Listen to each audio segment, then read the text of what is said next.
네, 라이선 싱콘 2021 행사 함께하고 계십니다. 저는 패널 토크 진행을 맡은 용인대학교 문화콘텐츠학과 박성식 교수입니다. 반갑습니다. 자, 패널 토크는 앞서 강연을 해주신 분들을 모시고 보다 심층적인 인터뷰 나눠보는 시간입니다. 여러분들이 댓글을 통해서 올려주신 질문들도 함께 다룰 예정인데요. 많은 참여 부탁드리도록 하겠습니다. 패널 토크 첫 번째 시간은 오늘의 첫 번째 세션이었죠. 누가 넥스트 마블이 될 것인가에서 좋은 강연해주신 두 분 함께 모셨습니다. 먼저 OTT 시대의 콘텐츠 가치 극대화 전략을 주제로 강연을 해주신 SK 브로드밴드의 김종원 상무님 자리하셨습니다. 다음은 한국 콘텐츠의 경쟁력을 주제로 강연해 주신 리얼라이즈 픽처스의 원동현 대표님 함께 하셨습니다. 안녕하십니까? 자, 그럼 심층 인터뷰 바로 시작해 보도록 하겠습니다. 먼저 김종원 상무님께 질문 드리겠는데요.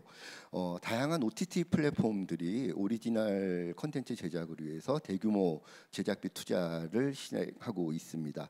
우리나라 콘텐츠 제작 업계를 대상으로도 이런 대규모 제작비 투자가 이루어지고 있는데요. 또 그에 따른 다양한 성공 사례들도 등장을 하고 있는 것 같습니다. 이런 대규모 제작비 유입이 국내 콘텐츠 업계에 가져다줄 영향력, 혹시 뭐 긍정적인 면이든 부정적인 면이든 어떤 의견을 갖고 계실까요?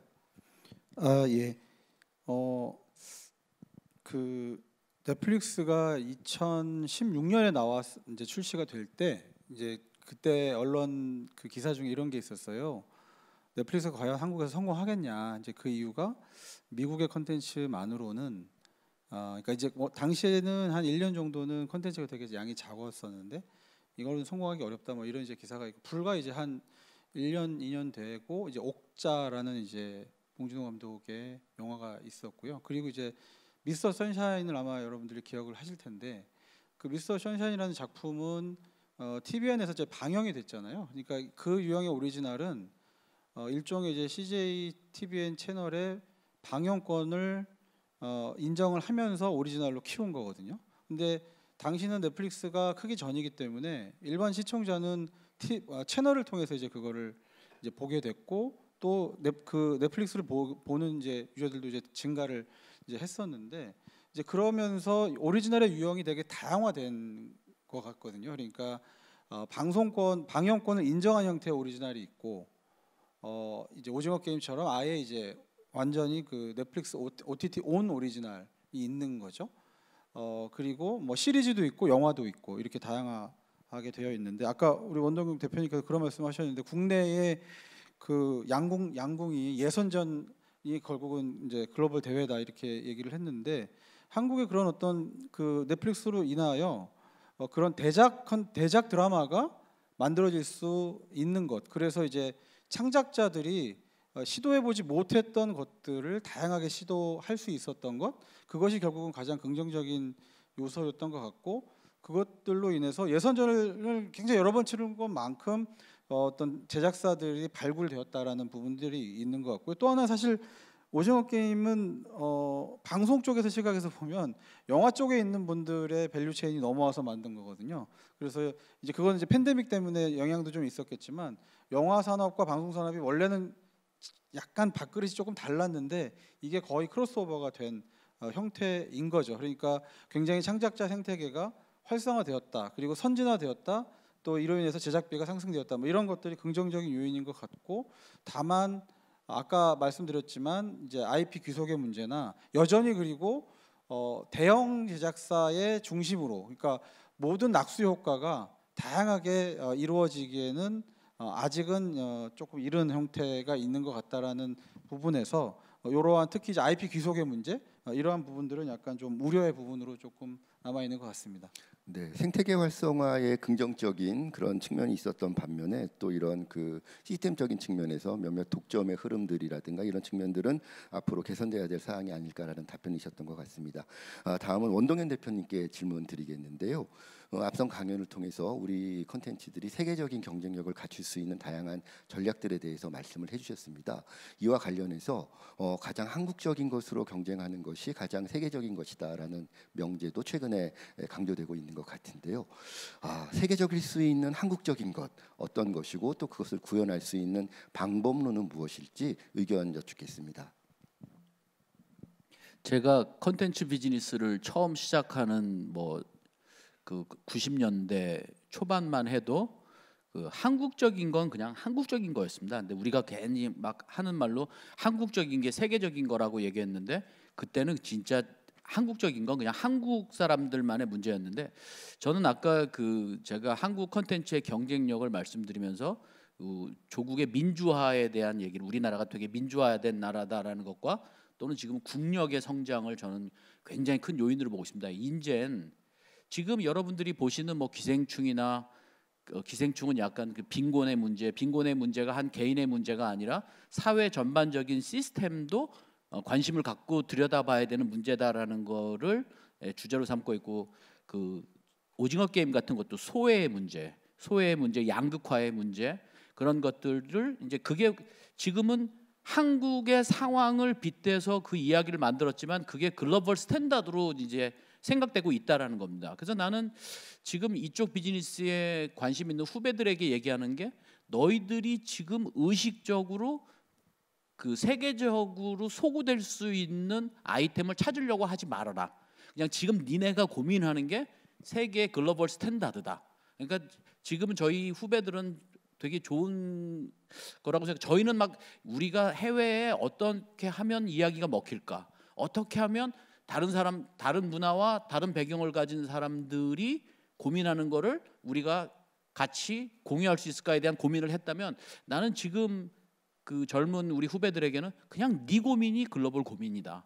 그러니까 네가 생각하고 네가 고민하는 것들에 대해서 좀 더 레이어 있게 고민하면 되는 거지. 야, 내가 지금 갖고 있는 여기다 어떤 가공을 해버리면 이게 세계에 먹히려면 우리가 어떻게 해야 될까라고 가공하는 순간 나는 그게 변질된다고 생각하기 때문에 그냥 여러분들이 하시는 고민, 여러분들이 상상하는 것들을 구현하면 그게 세계적일 거라는 자신감을 가지시기를 전짜 진심으로 여러분들에게 조언드립니다. 우리 사회가 발전을 해온 그 맥락 속에서 현재 우리가 가지고 있는 피지컬적인 면이나 혹은 감성적인 것, 이 모든 것들이 이미 국제화된 수준에 올라와 있기 때문에 특별히 새로운 것을 고민하기보다는 스스로가 고민하고 있는 것에 집중하는 것이 바람직하겠다라는 말씀이셨던 것 같습니다.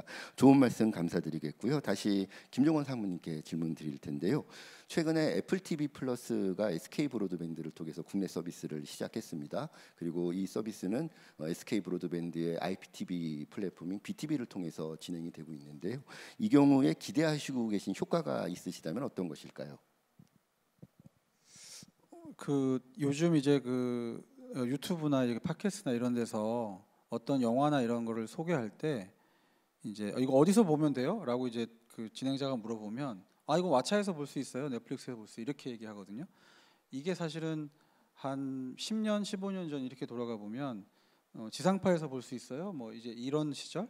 그다음에 이건 IPTV에서 돼요. 근데 IPTV의 존재감이 굉장히 사실은 낮아진 것 같아요. 그러니까 IPTV 하면 여전히 남아 있는 밸류는 이제 실시간 TV 이제 이 정도의 밸류가 이제 남아 있는데 IPTV가 BTV를 좀 더 포괄적으로 해서 IPTV라고 좀 설명을 드려보면 IPTV의 정체성이 조금 변화하고 있는 것 같다. 근데 그것이 약간 OTT 게이트웨이, 그러니까 OTT를 볼 수 있는 어떤 하나의 허브 역할, 이런 역할 플러스 실시간 채널, 이제 요 정도의 밸류가 있는 건데 물론 이게 요 정도일지 거기서 독자적으로 이제 그 길을 찾아야 한다고 저는 이제 보는데요.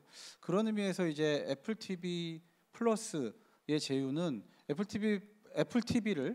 TV 제휴죠. 정확하게는 애플 TV라는 그 셋업을 제휴함으로 인하여 BTV의 유저도 디즈니 플러스, 넷플릭스, 애플 TV 플러스와 같은 OTT를 볼 수 있는 하나의 이제 허브가 생겼다. 이제 이런 의미인 거죠. 이제 기존에 지금은 LG U 플러스의 LG U 플러스 TV가 넷플릭스, 디즈니 플러스 독점을 했잖아요. 그러니까 마치 사실은 유저들은 스마트 TV를 통해서 보거나 여러 가지 루트를 통해서 볼 수 있지만 IPTV에서 독점을 한 거거든요. 그렇지만 BTV 유저들도 마음만 먹으면 애플 TV 셋업을 들여다가 이제 그거를 디즈니 플러스를 볼 수가 있으니까 지금 전략으로 보면 첫 번째는 그냥 아주 마지널하게는 나도 있어요, 이런 이제 나도 가능해요, 이제 요게 하나일 거고요. 두 번째는 본격적으로 OTT를 게이트웨이하는 전략인데, 애플 TV 안에 딱 셋업을 키면 BTV도 앱으로 들어가 있거든요.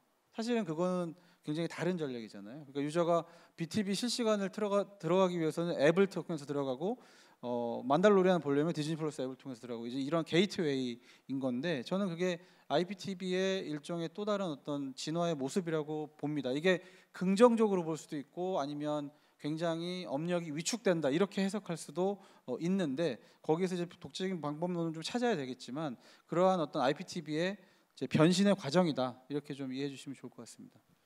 계속해서 상무님, 그렇다면 그 업계의 많은 또 관심은 국내 OTT 플랫폼들 중에서도 글로벌한 성장을 이룰 수 있을 것인가가 많은 관심이 되고 있는 것 같은데요. 이 점에 대해서 어떻게 전망하고 계신지 궁금합니다. 국내 OTT의 네, 세계화의 전망. 어제 이제 제가 어디 외부를 갔다가 건물에서 이렇게 나오는데 그 쿠팡 차가 이렇게 있더라고요. 근데 그 쿠팡 차에 김수현 얼굴이 떡하니 걸려 있어요. 이제 곧 개봉할 어느 날이라는 아마 김수현, 차승원 주연의 이제 오리지널 드라마를 광고하는 건데, 쿠팡 플레이가 만들었기 때문에 쿠팡 차에 미리 광고를 하는 거잖아요. 지금 이제 OTT 경쟁이 사실 굉장히 전방위로 펼쳐지는 상황이지 않습니까? 글로벌 OTT도 있고, 통신사가 밀고 있는 OTT도 있고, 또 이커머스 회사가 하는 OTT도 있고, 이제 이렇게 있는데, 쿠팡 플레이가 가입자가 100만이 안 되는데도 어느 날이라고 하는 오리지널을 뭐 한 100억을 들여서 투자를 했다. 이것은 결국은 컨텐츠가 굉장히 중요한 경쟁이 좀 된 것 같아요. 근데 이제 컨텐츠는 어떤 속성이 있냐면 자본의 속성이 굉장히 강하거든요. 그러니까 자본의 양이 커지는 만큼의 이용자 아이볼을 모아올 수 있는 게 있습니다. 그러니까 결국은 굉장히 블랙홀 같은 측면들이 있는데, 그런데 유저의 니즈는 사실은 굉장히 다양하지 않습니까? 그러니까 컨텐츠와 플랫폼의 결합해서 본다면 승자 독식은 사실은 있을 수가 없죠. 왜냐하면 어떤 시청자들의 기호가 그만큼 다양하기 때문에 그 기호에 맞게끔 컨텐츠를 가져가면 되는데, 문제는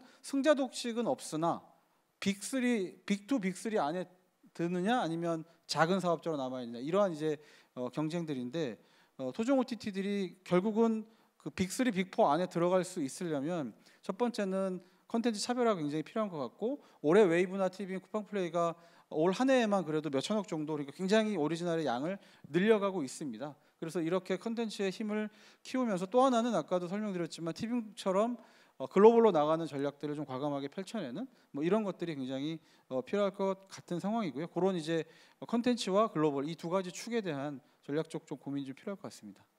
네, 그 말씀해 주셨던 것처럼 OTT 경쟁력의 확보는 좋은 양질의 컨텐츠 수급에 달려 있지 않나, 이런 생각이 드는데요. 원 대표님, 그 좋은 컨텐츠 개발 발굴 전략에 있어서 원작을 활용을 하는 그 전략들이 최근에 또 많이 확산이 되고 있는 것 같습니다. 원 대표님도 원작이 있는 작품의 영화화를 여러 차례 경험을 하셨는데요. 이 경우에 이 원작 IP를 선택하시는 기준이 있다면 어떤 것이 있겠습니까? 그건 아마 이제 그 프로듀서별로 뭐 다 다를 거라, 개인의 아마 그 취향이 굉장히 강하게 그 개입될 거라고 생각을 해요.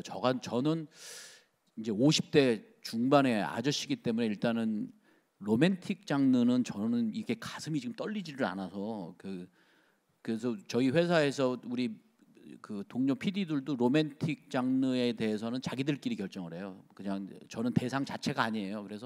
그런데 저는 예를 들면 뭐 제가 그 컨텐츠를 선택하는 저만의 어떤 노하우라든지 로직을 내가 여기서 내가 영원히 나 혼자 잘 먹고 잘 살라고 여러분들에게 안 가르쳐 드리려고 하는 게 아니라, 저는 상당히 즉흥적이에요. 상당히 즉흥적이고, 저는 크리에이티브는 다른 사람의 의견을 들으면 들을수록 크리에이티브는 무뎌진다고 생각하기 때문에, 크리에이티브는 능력 있는 독재자가 드라이브 해가는 거예요. 좀 약간 정말 크리에이티브 영역은 비민주적이에요. 이거를 크리에이티브 영역을 민주적으로 한다라는 건 제가 생각할 땐 말이 안 돼서, 저는 내가 능력 있는 독재자가 아니라면 난 이 산업에서 떠나겠다라는, 그냥 저는 지금도 생각을 하고 있는데, 한 가지 원칙은 있어요. 나는 지금 현대에 가장 필요한 건 위로라고 생각해요. 위로. 그러니까 지금 양극화의 문제, 또 지금 젊은 친구들은 자기 존재에 대한 가치에 대한 뭐 인정도 못 받고 있다고 생각하고 내가 가치가 있는 존재인지 아닌지, 그래서 저는 언더독에 대한 관심이 엄청 많고, 그래서 제가 만든 뭐 미녀는 괴로워가 됐건 돈을 갖고 튀어라가 됐건 광해가 됐건 신과 함께가 됐건 지금 만들려고 하고는 전지적 독시하면 전부 주인공은 언더독이에요. 그러니까 저는 언더독에 대한 관심이 많고, 그다음에 내가 만드는 컨텐츠가 기본적으로 사람들에게 위로를 줬으면 좋겠다라는 생각을 하고, 정서적인 보상, 이모셔널 리워드라고 하는 내 컨텐츠를 통해서 사람들이 유쾌하든 상쾌하든 통쾌하든 이런 것들을 많이 줬으면 좋겠다고 생각하고, 저는 약간 메시지 강박이 별로 없는 사람이에요. 그러니까 내가 만드는 컨텐츠를 통해서 사람들이 막 삶의 의미를 찾고 막 이런 거를 그렇게 크게 저는 그렇게 바라지 않아요. 그냥 나는 사람들이 내 컨텐츠를 보고 2시간 동안 엔터테인했으면 좋겠어요. 그냥 즐겼으면 좋겠어요. 그러니까 그런 것들이 저의 그냥 원칙인데, 이건 상당히 주관적이라는 거를 미리 말씀을 드릴게요. 지금 이곳을 함께 살아가고 있는 사람들에게 위안이 될 수 있는 엔터테인먼트를 강조해 주셨고요. 능력 있는 독재다라는 표현도 굉장히 인상적이었던 것 같습니다. 답변 잘 들었고요. 이제 두 분께 공통 질문을 드려볼 텐데요. 앞선 스페셜 토크 영상을 통해서 보셨겠지만 넷플릭스 오리지널의 담당 임원인 에릭 범액의 이야기 중에 이런 이야기가 있었습니다. 넥스트 마블 같은 슈퍼 프랜차이즈가 앞으로 LA에서 탄생할 가능성보다는 미국 이외의 지역에서 탄생할 가능성이 훨씬 높다라는 이야기였는데요. 이 이야기에 대한 두 분의 의견을 한번 들어보고 싶습니다. 어느 분이 먼저 말씀을 해주실까요?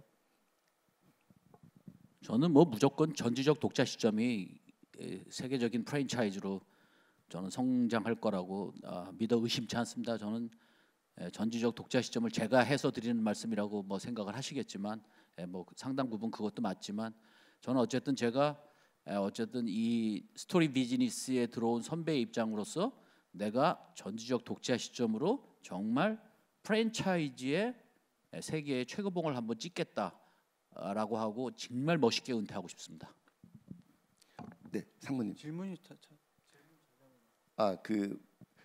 넥스트 마블 같은 슈퍼 IP가 LA 지역에서 탄생할 가능성보다는 미국 이외의 지역에서 탄생할 가능성이 훨씬 높다는 이야기를 앞서 넷플릭스 임원이 말씀하셨는데요. 그에 대한 의견.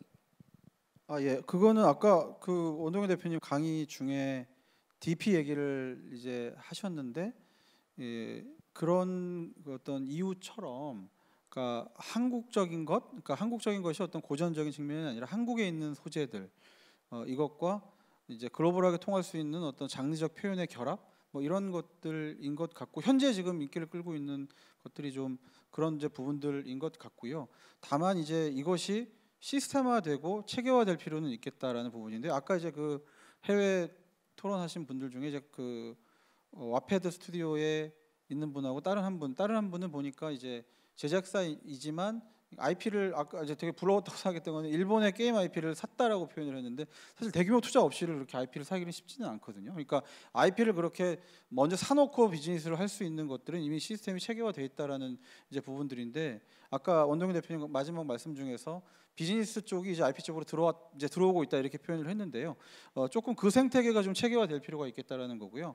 와패드 스튜디오, 웹툰 스튜디오의 관계자가 얘기하는 것에 100% 동의하는 것 중에 하나가 굉장히 데이터가 중요합니다. 지금 이게 플랫폼 드리븐한 중심으로 가고 있는데, 사실 디즈니 플러스나 특히 넷플릭스 데이터 주지 않거든요. 그러니까 이 컨텐츠가 어떻게 소비되고 고객들로부터 어떤 지점에서 호흡을 하고 이것이 어떻게 디벨롭이 될 수 있느냐.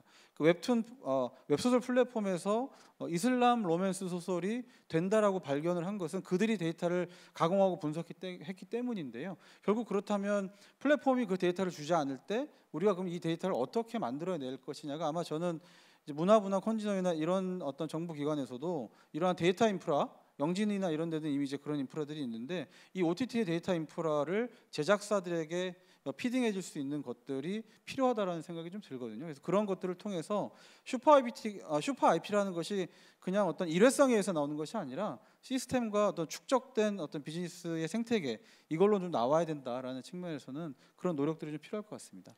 네, 감사합니다. 시간이 많이 남지 않아서 현장에 나와주신 우리 객석의 관객분들 중에 짧게 질문 한두 가지만 좀 받고 뒷부분에 우리 브레이크 타임이 예정돼 있기 때문에 그 시간을 조금만 좀 저희가 할애하는 것으로 운영진에게 부탁을 좀 드리겠습니다.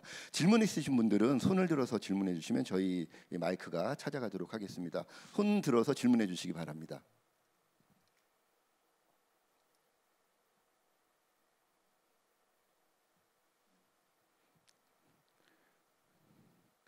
이쪽 앞쪽에. 네. 예, 지금 뭐 쭉 얘기를 들어봤는데 산업 구조에서 생산과 유통과 판매가 있잖아요. 근데 지금 이제 말씀하신 포커스들은 주로 유통하고 판매 쪽에 좀 치우쳐 있는데 IP라는 것 자체가 우리가 이제 생산, 창작자, 크리에이티브에 대한 부분들을 우리가 과연 얼만큼 그게 선순환 구조잖아요. 근데 지금 비즈니스가 들어왔기 때문에 우리가 우리 나름의 선순환 구조를 갖고 있는 것도 있고 그렇지 못한 것도 있는데 그 선순환 구조가 지금 아직 그 구조화되지 않은 상황. 아까 이제 우리 상무님께서 말씀하셨던 것처럼 구조화되지 않은 상황인데 지금 주로 얘기가 된 거는 이제 유통이 어떻게 되고 있다. 그리고 판매가 어떻게 되고 있다. 그런데 다시 이 선순환 구조를 위해서 생산이 어떻게 될 건가? 어떻게 그 생산에 대해서 그리고 연구 개발에 대해서 쉽게 얘기해서 저희는 이제 그런 관련 그 스타트업인데 그 선순환 구조를 만들기 위해 우리나라에서 바뀌어져야 되는 구조들이 많이 있거든요. 영화에서 마찬가지인 것처럼 저희는 이제 어린이 쪽인데 많이 바뀌어져야 되는데 디즈니 같은 경우는 판권을 다 샀잖아요. 예. 그러니까 그런 부분에 대한 어떤 투자라든가 그런 부분에 대한 특히 BTV 같은 경우도 이번에 그 어린이 그 것들을 그 외주를 줘가지고 산 걸로 아는데 그런 부분에 대한 투자라든가 계획들이라든가 어떤 바라보는 시각이 어떠신지 좀 궁금해서. 네, 김종원 상무님 답변 가능하실까요?